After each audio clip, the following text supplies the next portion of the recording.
Gue, Denny, dan Putri pergi mencari Akmal. Kita terus memanggil Akmal, tetapi tidak ada jawaban yang kita dapatkan. Den, adik gue Den, ucap gue kepada Denny. Lu sabar ya Rin, gue yakin Akmal bakal balik. Karena kita sudah lumayan jauh dari yang lainnya, akhirnya kita kembali ke tempat kita berpencar tadi. Bondan dan Eko sudah berada di sana. Gimana, sudah ketemu? Tanya Bondan kepada kami. Belum bang. Milka, Mawar, Rizal kok belum balik ya? Paling bentar lagi bang. Tiba-tiba Rizal dan Mawar berlari sambil ketakutan. Zal, lu kenapa Zal? Tanya Eko. Rizal hanya terdiam sambil bernafas ngos-ngosan, begitupun dengan Mawar. Putri segera memberikan mereka berdua minum. Milka mana? Tanya Bondan. Dengan terbata-bata, Rizal mulai menjelaskan semuanya. Setelah Rizal menjelaskan, Bondan hanya bisa menangis. Kenapa jadi gini ya? Sabar bang, nanti, ucap Eko kepada Bondan. Belum selesai Eko berbicara, tiba-tiba Putri terjatuh lemas. Put, lu kenapa Put? Tanya Eko sambil menolong Putri. Keadaan mulai tidak terkontrol. Gue dan Bondan hanya bisa menangis atas hilangnya Akmal dan Milka. Rizal dan Mawar masih sangat ketakutan. Putri terjatuh dengan keadaan lemas. Tiba-tiba, seorang kakek-kakek berjalan ke arah kami. Ada apa ini mas? Tanya kakek itu. Eko menjelaskan apa yang terjadi. Teman kami hilang bah. Kakek itu diam sambil melihat Putri. Lalu kakek itu bertanya. Ada apa dengan gadis ini? Tanya kakek itu sambil menunjuk Putri yang duduk lemas. Tadi tiba-tiba Putri terjatuh lemas, Mbah. Simba ini sebenarnya dari mana? Saya tinggal di kaki gunung ini. Tiba-tiba kakek itu berbicara. Sebenarnya orang yang mereka incar adalah Ndok Putri. Incar? Tanya Bondan kebingungan. Iya, mereka menginginkan Ndok Putri. Lalu kenapa Akmal adik saya yang hilang, Mbah? Karena mereka tidak akan bisa mengambil Ndok Putri jika Nak Akmal bersamanya. Oleh karena itu, mereka memisahkan kalian dari Nak Akmal.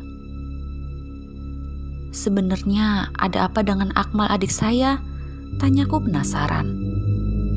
Dengan tawa kecilnya, Simbah menjawab. Saya tidak pantas mengatakannya. Kesaktian tanpa ajian. Yang jelas, pemuda itu adalah manusia yang berakhlak mulia. Apa yang harus kita lakukan, Mbah? Tanya Bondan. Kalian ikut saya turun dari gunung untuk menyelamatkan Putri. Lalu bagaimana dengan Akmal dan Milka? Simbah hanya tersenyum. Seakan terhipnotis, kita semua menuruti apa perkataan kakek-kakek itu. Kita mulai berjalan menuruni lawu. Tak sampai 1 jam, kita telah sampai di area base camp. Ayo kita ke rumah saya, ucap Simbah itu. Kita segera berjalan ke rumah Simbah tersebut. Membutuhkan waktu 15 menit untuk sampai di rumah Simbah. Silakan kalian beristirahat dulu di sini. Saya akan membawakan jamu untuk Ndok Putri, ucap kakek tersebut sambil masuk ke dalam rumah. Kakek itu kembali keluar dari rumahnya sambil membawa segelas air dan meminta Putri untuk meminumnya. Silakan diminum dulu, Ndok. Setelah Putri meminumnya, tiba-tiba Putri pingsan. Mawar segera menolongnya. Dan Simbah kembali berkata, sebenarnya Ndok Putri ini sudah dinikahkan oleh makhluk penunggu lawu. Sontak kita semua kaget dan khawatir akan keadaan Putri. Apa penyebab sehingga mereka menikahkan Putri, Mbah? Tanya Bondan. Saya tidak tahu, tanyakan kepada Ndok Putri. Tak lama kemudian Putri sadar. Kami segera menanyakan kepada Putri. Put, apa yang lu lakuin Put? Tanya Bondan. Kini Putri tak bisa menahan tangis. Putri menangis sambil memegang kaki Bondan dan berkata, Bang, maafin gue bang. Maaf, sebenarnya pendakian kita di Lawu 1 bulan yang lalu gue head bang. Kita semua hanya terdiam mendengarkan apa yang Putri katakan. Simbah kembali tersenyum. Saya akan berusaha membantu Ndok Putri. Kita hanya bisa berterima kasih kepada kakek tersebut. Kalian tinggal di sini dulu selama beberapa hari ya. Tapi bagaimana dengan Akmal dan Milka, Mbah? Nanti saya yang mencari mereka berdua. Untuk beberapa hari ke depan, silakan kalian tinggal di rumah saya ini dulu. Yuk masuk dulu. Dan kita segera masuk ke dalam rumah yang sederhana itu. Rumah yang beralas tanah, rumah yang hanya beratap genteng. Hari sudah malam, kita tidur di dalam rumah Simbah tersebut.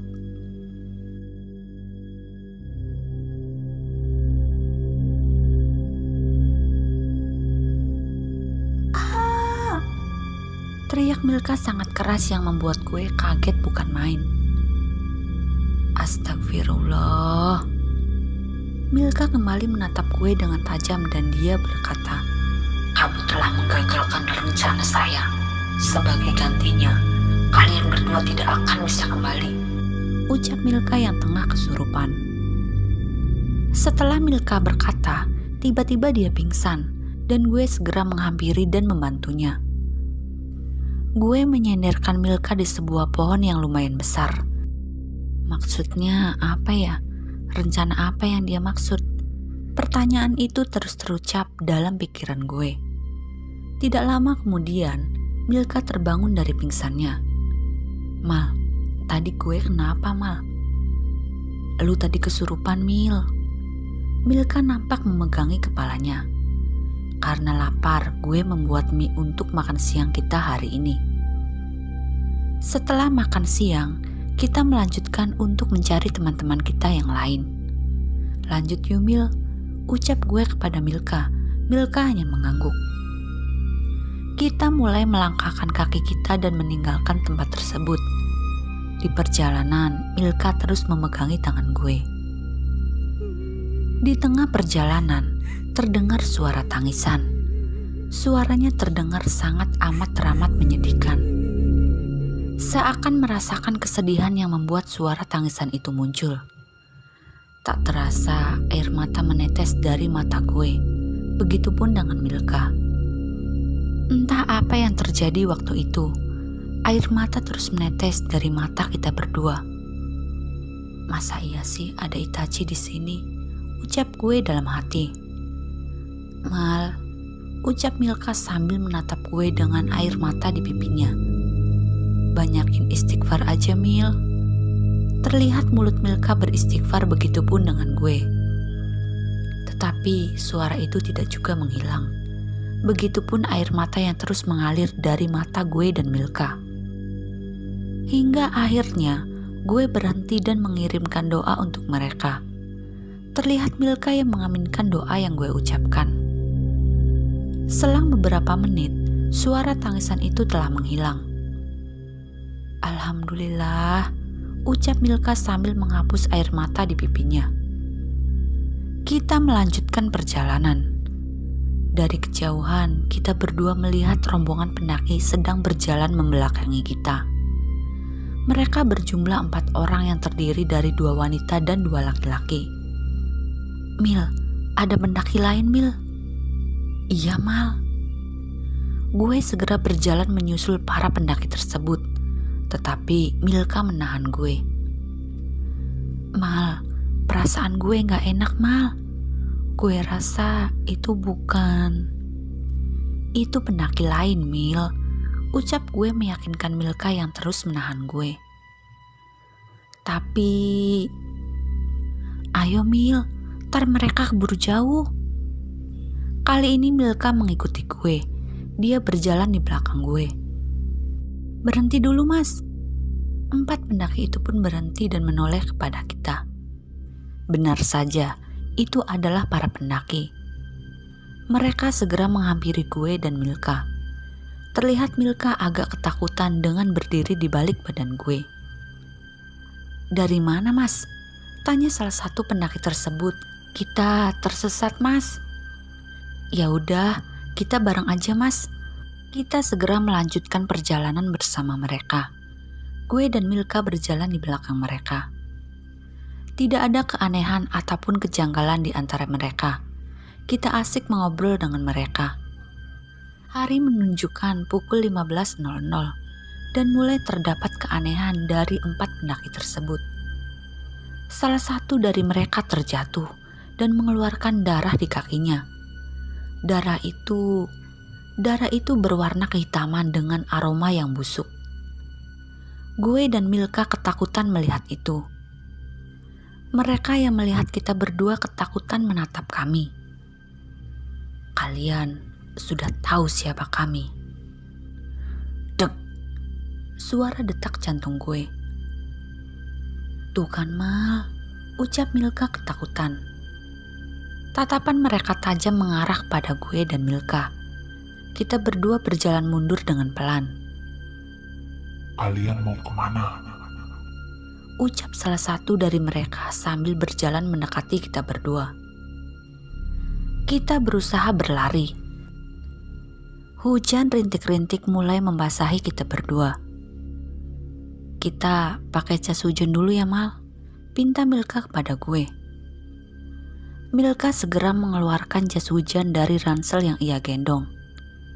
Setelah memakai jas hujan, kita kembali melangkahkan kaki kita kembali. Suhu menjadi sangat dingin. Pohon-pohon bergerak tertiup angin seakan mereka menertawai 2 manusia lemah yang berjalan tak tahu arah. Doa tidak pernah putus dari mulut kita berdua. Oh Tuhan, sebesar itukah dosa yang kami perbuat? Suara nenek-nenek tertawa kembali terdengar di telinga kami berdua. Suara itu muncul dari dalam semak-semak. Kamu telah menggagalkan rencana saya. Sebagai gantinya, kalian berdua tidak akan bisa kembali. Milka menatap gue dan meminta untuk melanjutkan perjalanan. Kita berdua kembali melanjutkan perjalanan. Tetapi di depan kami dihadang oleh salah satu dari 4 pendaki yang kita temui. Gue dan Milka ketakutan. Setelah berlari cukup jauh, Milka pun ikut berlari di belakang gue. Tiba-tiba segerombolan bagas keluar dari semak-semak dan mengejar kami berdua. Jumlahnya cukup banyak. Bagas sialan, teriak gue sambil berlari dikejar Bagas. Setelah berlari cukup jauh, akhirnya Bagas tidak lagi mengejar kami berdua. Dengan nafas ngos-ngosan, kami berdua tertawa atas apa yang barusan terjadi kepada kami. Sialan emang Bagas, ucap gue yang disambut tawa Milka. Kami berdua kembali melanjutkan perjalanan. Mau sampai kapan kita begini terus ya? Sabar aja Mal, gue yakin kita bisa lewatin ini semua, ucap Milka yang membuat gue semangat. Gue yakin kalau ini beneran elu. Buset, masih aja dipikirin kejadian tadi. Di tengah perjalanan, gue menghentikan langkah. Apaan Mal? Tanya Milka. Lu lihat ya Mil, jawab gue sambil menunjukkan sesuatu kepada Milka. Setelah Milka melihatnya, dia kebingungan. Kami berdua hanya saling memandang. Kami melihat sebuah desa di tengah lawu, desa yang masih asri. Masa iya sih di tengah hutan kayak gini ada desa? Ucap gue dalam hati. Mas, Mbak, ucap seseorang yang menyadarkan lamunan kami berdua. Mereka adalah 2 pemuda dengan kaos dan celana pendek. Iya mas, kalian pendaki yang kesasar ya? ucap salah satu dari dua pemuda tersebut. Iya mas, kok tahu? Jawab Milka. Iya mbak, saya diberitahu Simbah kalau ada dua pendaki kesasar dan kita ditugaskan menjaga kalian sampai kembali dengan selamat. Kita juga ditugaskan untuk mencari kalian, tapi malah kalian yang datang ke sini. Jawab mereka yang membuat kami berdua semakin kebingungan. Simbah? Simbah siapa? Apa jangan-jangan Simbah yang... Tanya gue dalam hati. Ya udah mas mbak, kalian istirahat dulu di desa ini. Nanti kita antar kalian turun. Kita segera menuju desa itu. Sesampainya di Gapura, kita disambut oleh beberapa anak-anak di sana. Kita berhenti di sebuah rumah dan mereka meminta kita untuk beristirahat di sini. Kalian istirahat dulu di sini ya. Besok kita antar kalian turun, ucap salah satu dari mereka. Sedangkan satunya lagi pergi masuk ke dalam rumah. Tidak lama kemudian, seorang wanita yang berumur 40-an, silakan mas, mbak, istirahat dulu di rumah saya, ucap wanita tersebut. Iya bu, makasih, ucap kami bersamaan. Kita segera masuk ke rumah tersebut. Mandi dulu mas, mbak, pasti kalian belum mandi kan? Milka segera mandi. Setelah Milka selesai, kini giliran gue yang mandi. Setelah selesai mandi, gue mendekati Milka yang sedang duduk di sebuah kursi. Gue yakin mereka baik. Iya Mal, mungkin ini bantuan yang Allah berikan. Udah mandinya mas, mbak, ucap ibu tersebut menghampiri kami berdua. Udah bu. Ya udah, kalian dipanggil kepala desa. Kalian temuin dulu ya, ibu antar. Kami segera ke rumah kepala desa, diantar oleh sang ibu dan kedua pemuda tadi. Sesampainya di sana, sudah terdapat banyak warga yang menanti kedatangan kami. Monggo le, Dok, ucap bapak-bapak sambil tersenyum. Engge pak, kula nuwun, ucap kami berdua sambil memasuki rumah tersebut. Sini nak, duduk di sini, ucap tuan rumah mempersilahkan kami duduk. Gue dan Milka segera duduk di sebuah karpet. Sudah tersedia banyak makanan di sana, seperti nasi tumpeng, buah-buahan, lauk-lauk, teh hangat, dan lain-lain. Alhamdulillah, dua pendaki yang Simbah maksud sudah kita temukan. Sekarang dengan keadaan sehat. Silakan mas, mbak, dimakan dulu. Nanti ada adat yang harus kalian lalui, ucap kepala desa tersebut kepada gue dan Milka. Iya pak, makasih. Gue dan Milka segera mengambil makanan yang sudah tersedia. Kita asik mengobrol dengan mereka, seakan sudah lama kenal. Hingga akhirnya, gue dan Milka disuruh untuk keluar dari rumah dan melakukan adat yang dimaksud. Gue dan Milka diguyur menggunakan air yang diberi 7 jenis bunga di dalamnya. Aku diguyur di depan rumah oleh para lelaki, sedangkan Milka di samping rumah oleh para ibu-ibu. Suara air yang menyentuh badan gue. Gue kan gak hamil dah, ucap gue dalam hati. Setelah selesai, gue menanyakan fungsi dari guyuran air tersebut. Kalau boleh tahu fungsinya apa ya pak? Kalian berdua diikuti oleh para penunggu lawu mas, ucap kepala desa tersebut.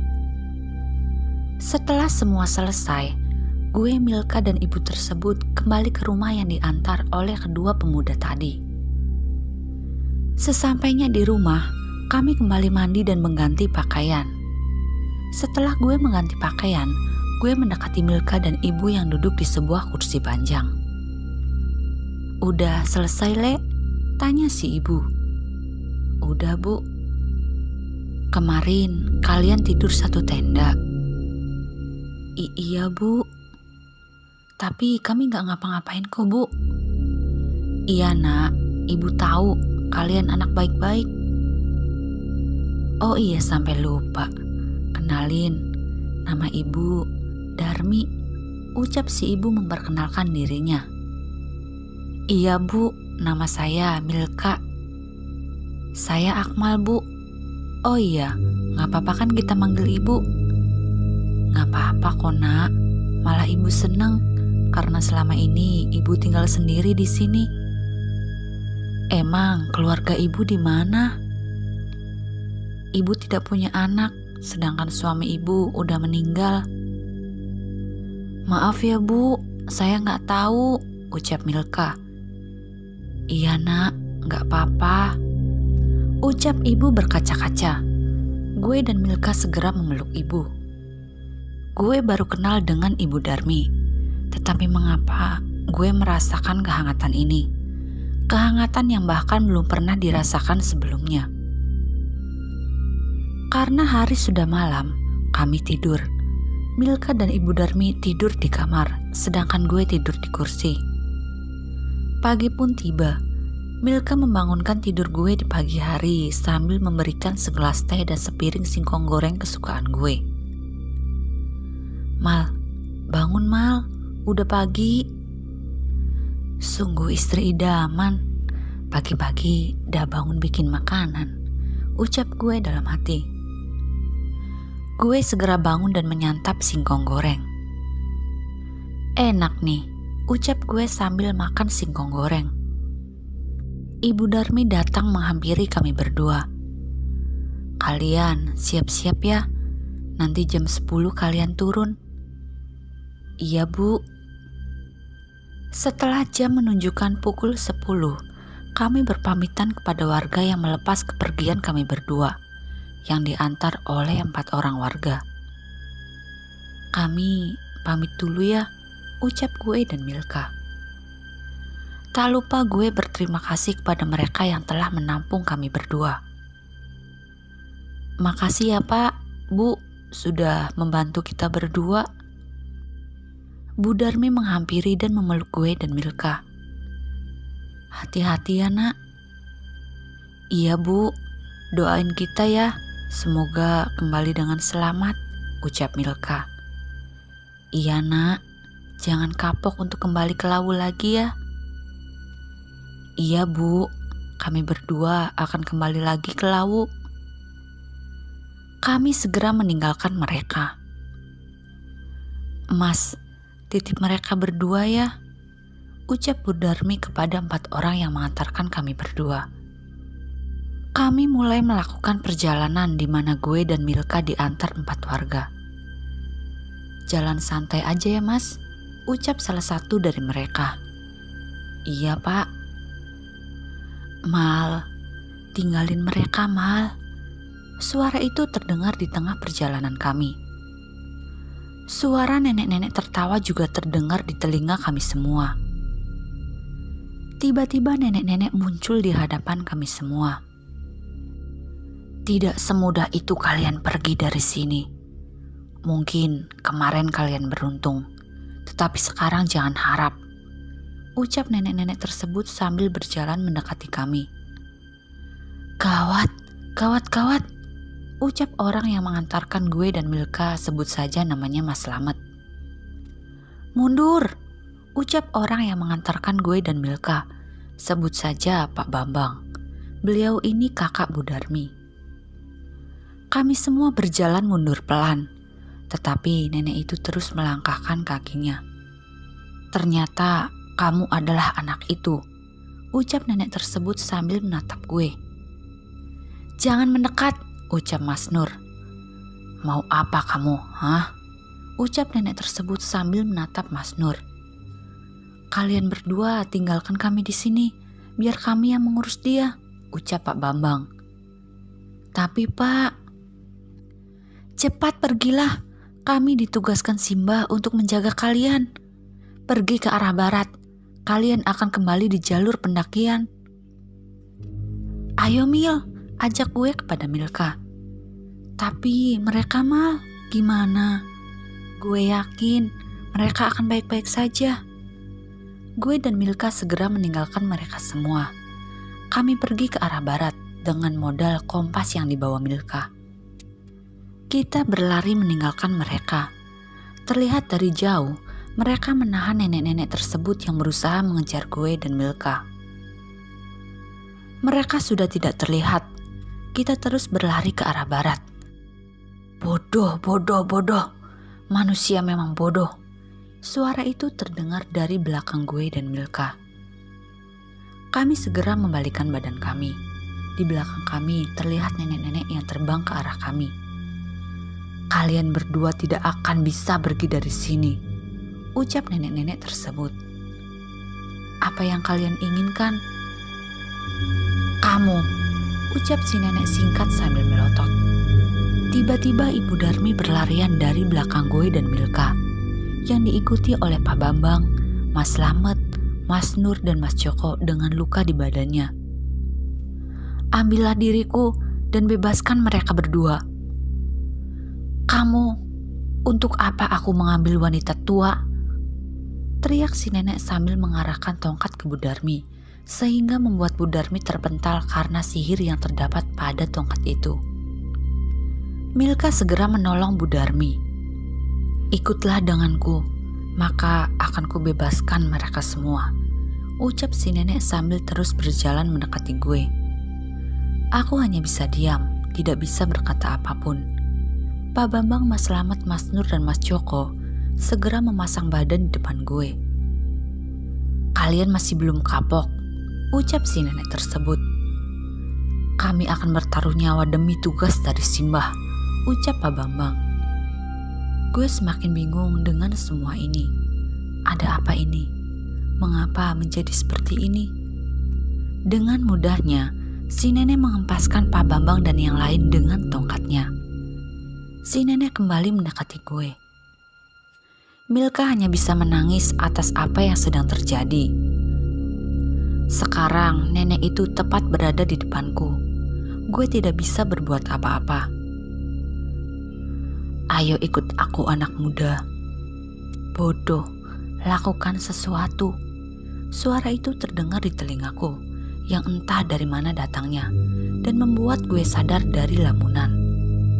Ketika si nenek menyentuh pundakku, tiba-tiba si nenek terpental dan kesakitan, lalu menghilang.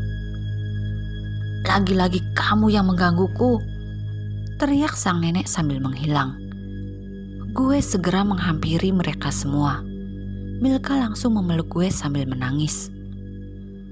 Cepatlah pergi nak, sebelum dia kembali, ucap Bu Darmi.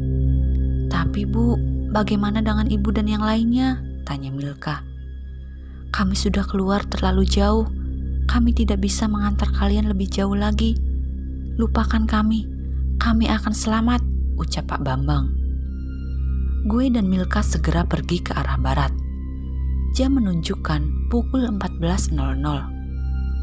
Setelah 30 menit berlari, akhirnya kami kembali di jalur pendakian. Itu adalah pos 3. Alhamdulillah. Tiba-tiba Milka terjatuh. Gue segera menolongnya.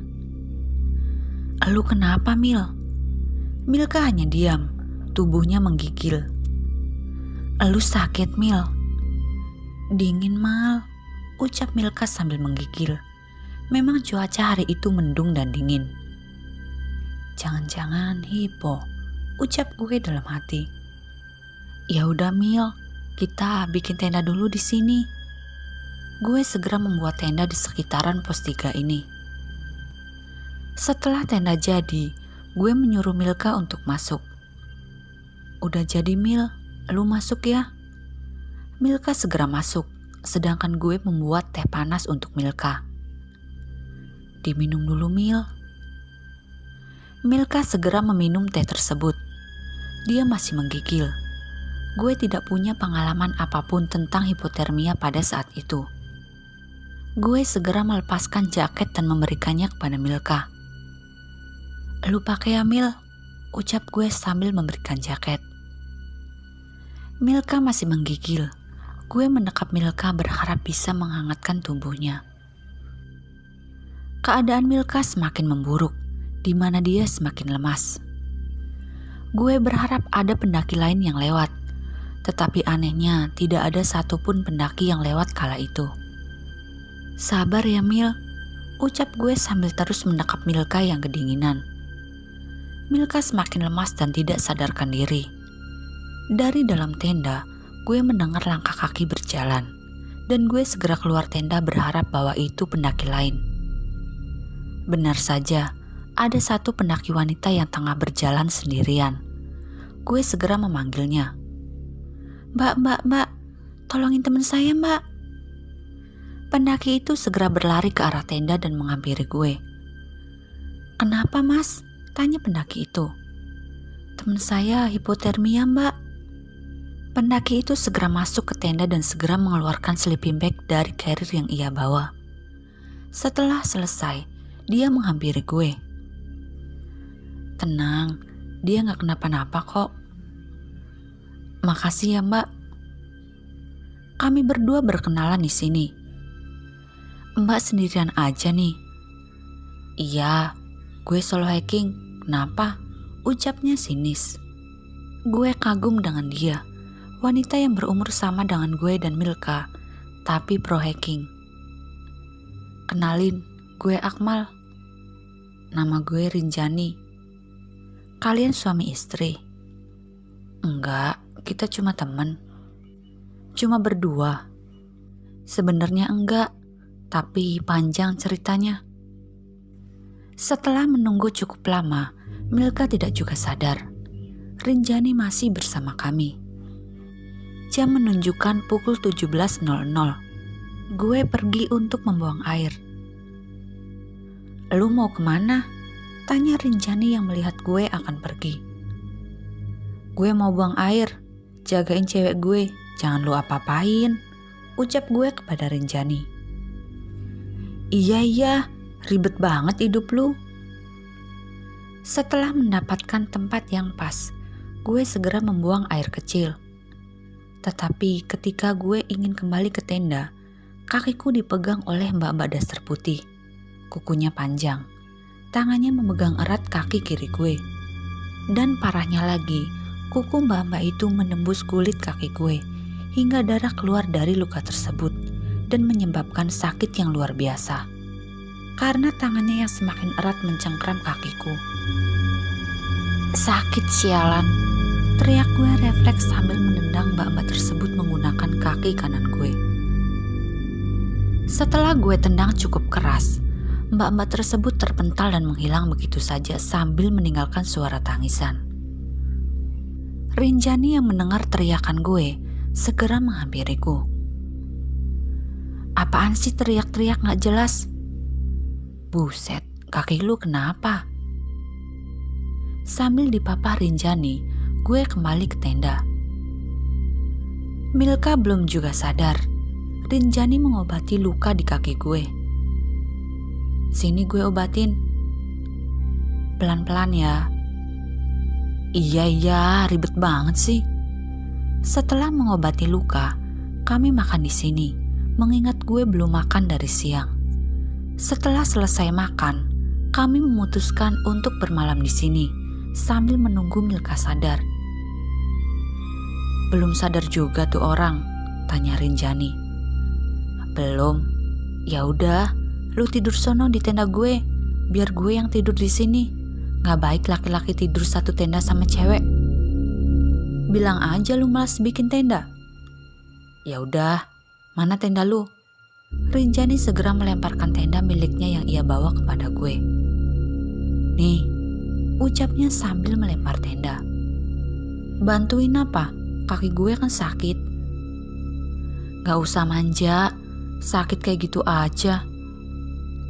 Gue segera membuat tenda di samping tenda Milka dan Rinjani. Sambil ngedumel, gue membuat tenda sendirian. Gue tidur di tenda milik Rinjani, sedangkan dia tidur bersama Milka. Bangun woi, ucap Rinjani sambil mendorong-dorong tubuh gue. Apa sih? Jawab gue sambil terus tidur. Temen lu kesurupan no. Gue yang mendengar itu seketika langsung bangun. Yang benar. Ah, lama lu, jawab Rinjani sambil pergi keluar tenda. Gue segera menyusul Rinjani keluar tenda. Tapi setelah kami berdua keluar dari tenda, Milka sudah tidak berada di sini. "Tuh kan, Lucy lama," ucap Rinjani khawatir. Tiba-tiba kami mendengar suara teriakan yang sangat keras, dan gue yakin itu adalah suara Milka. Tak pikir lama, gue dan Rinjani segera mencari sumber suara tersebut. Suara itu kembali terdengar, yang membuat gue semakin panik. Dari kejauhan, gue melihat Milka sedang berteriak-teriak sambil memukul kepalanya sendiri. Gue dan Rinjani segera menghampiri Milka yang tengah kesurupan tersebut. "Mil, lu kenapa, Mil?" Tetapi Milka terus berteriak dan memukul kepalanya. Gue tidak tega melihat keadaan Milka yang saat ini. Gue memeluk Milka dan memegangi tangannya agar tidak melukai dirinya sendiri. "Mil, udah Mil," ucap gue sambil memeluk Milka. Tetapi dia terus memberontak sambil berteriak. Rinjani hanya diam, tidak bisa berbuat apa-apa. Tiba-tiba suara nenek-nenek kembali terdengar di telinga gue. "Jika aku tidak bisa mendapatkanmu, setidaknya aku bisa mendapatkan temanmu," ucap nenek-nenek yang entah di mana keberadaannya. Setelah sang nenek itu berkata, tiba-tiba Milka berteriak seakan rasa sakit yang begitu luar biasa ia rasakan. Tiba-tiba nenek itu muncul dari belakang kami. Nenek itu tertawa. "Apakah kamu mau temanmu itu selamat? Ikutlah denganku, maka akan kubebaskan teman-temanmu." Nenek itu mengarahkan tongkatnya kepada Milka yang membuat Milka kesakitan. Milka memegangi lehernya sambil berteriak. "Mil, lu kenapa Mil?" ucap gue khawatir. "Hentikan," ucap Rinjani lantang. "Kamu tidak usah ikut campur. Ini urusanku," ucap nenek tersebut. "Jelas ini adalah urusanku. Keselamatan mereka adalah tanggung jawabku. Apa aku tidak salah dengar? Bukankah kamu yang membuat gadis itu sakit?" ucap si nenek yang membuat Rinjani diam seribu bahasa. Tiba-tiba si nenek menyerang Rinjani di saat Rinjani lengah, bersamaan dengan Milka yang jatuh pingsan. Nampaknya serangan nenek itu tidak membuat Rinjani terluka. Rinjani yang tadinya menggunakan pakaian layaknya pendaki, kini berubah menggunakan pakaian layaknya putri kerajaan. Wajahnya tidak berubah, hanya pakaiannya saja yang berubah. Dengan mudahnya Rinjani mengalahkan si nenek, sehingga si nenek tersebut kembali menghilang. Rinjani kembali mendekati gue dan Milka. "Jangan mendekat, sebenarnya lu siapa?" ucap gue sambil menunjuk Rinjani. "Maafkan aku bisa menjelaskan semuanya," jawab Rinjani yang masih menggunakan pakaian layaknya putri kerajaan. "Jawab pertanyaan gue dulu. Sebenarnya namaku bukan Rinjani, tetapi aku berniat membantumu dan teman-temanmu. Kalau lu mau membantu kami, kenapa lu membuat teman gue sakit?" "Sebenarnya aku ingin dekat denganmu tanpa gangguan orang lain, walaupun hanya sebentar. Lu udah bikin temen gue sakit, gue gak akan maafin lu. Aku tahu aku salah, aku akan pergi dari hadapanmu. Jagalah dia sangat mencintaimu. Dan berjanjilah kepadaku untuk kembali ke Lawu suatu saat nanti," ucap Rinjani. "Usapkan air ini di wajahnya, dia akan kembali normal," ucap Rinjani sambil memberikan air. "Aku tidak akan pergi, aku akan selalu mengawasimu hingga kamu benar-benar selamat," ucap Rinjani sambil menghilang dari penglihatan gue. Gue segera mengusapkan air itu di wajah Milka. Benar saja, Milka sadar setelah gue mengusapkan air di wajahnya. "Kita di mana, Mal?" "Kita masih di Lawu, Mil." "Makan yuk, lu pasti lapar kan? ajak gue kepada Milka. Kami segera membuat mie instan. Setelah selesai makan, kami kembali melanjutkan perjalanan. Lanjut yuk Mil, ajak gue. Milka hanya mengangguk. Jam menunjukkan pukul 09.00. Kami kembali berjalan untuk kembali bersama teman-teman yang lain. Entah apa yang terjadi, perjalanan itu sangat singkat. Baru berjalan beberapa menit, kami sudah sampai di base camp Cemoro Sewu. Terlihat teman-teman kami yang lain menunggu kedatangan kami di sana. Tak bisa menahan tangis, gue dan Milka menangis sambil memeluk mereka semua. "Kalian dari mana aja sih?" tanya Bondan dan Karina. Panjang ceritanya. "Kok kalian udah ada di sini?"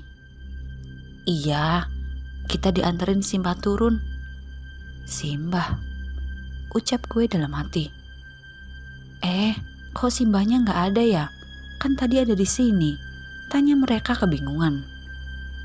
"Emang kayak gimana orangnya?" Mereka menjelaskan ciri-ciri Simbah tersebut. Ciri-cirinya sama seperti Simbah yang gue lihat sebelumnya.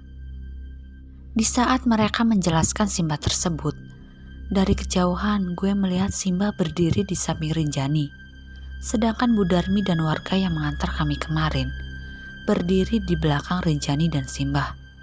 Mereka tersenyum kepada gue. "Beliau tidak akan pernah pergi. Beliau akan tetap di sini, menjaga para pendaki," ucapku kepada teman-temanku. "Gue janji Rinjani, gue akan kembali lagi ke Lawu, dan maafin gue ya, udah marah-marah sama lu tadi," ucapku dalam hati. Aku denger loh, suara Rinjani terdengar di telinga gue. Jika kalian ingin berbagi cerita kepada kami, silahkan DM ke Instagram atau email kami yang ada di kolom deskripsi. Sekian dan terima kasih. Salam dari kami, keluarga pendaki.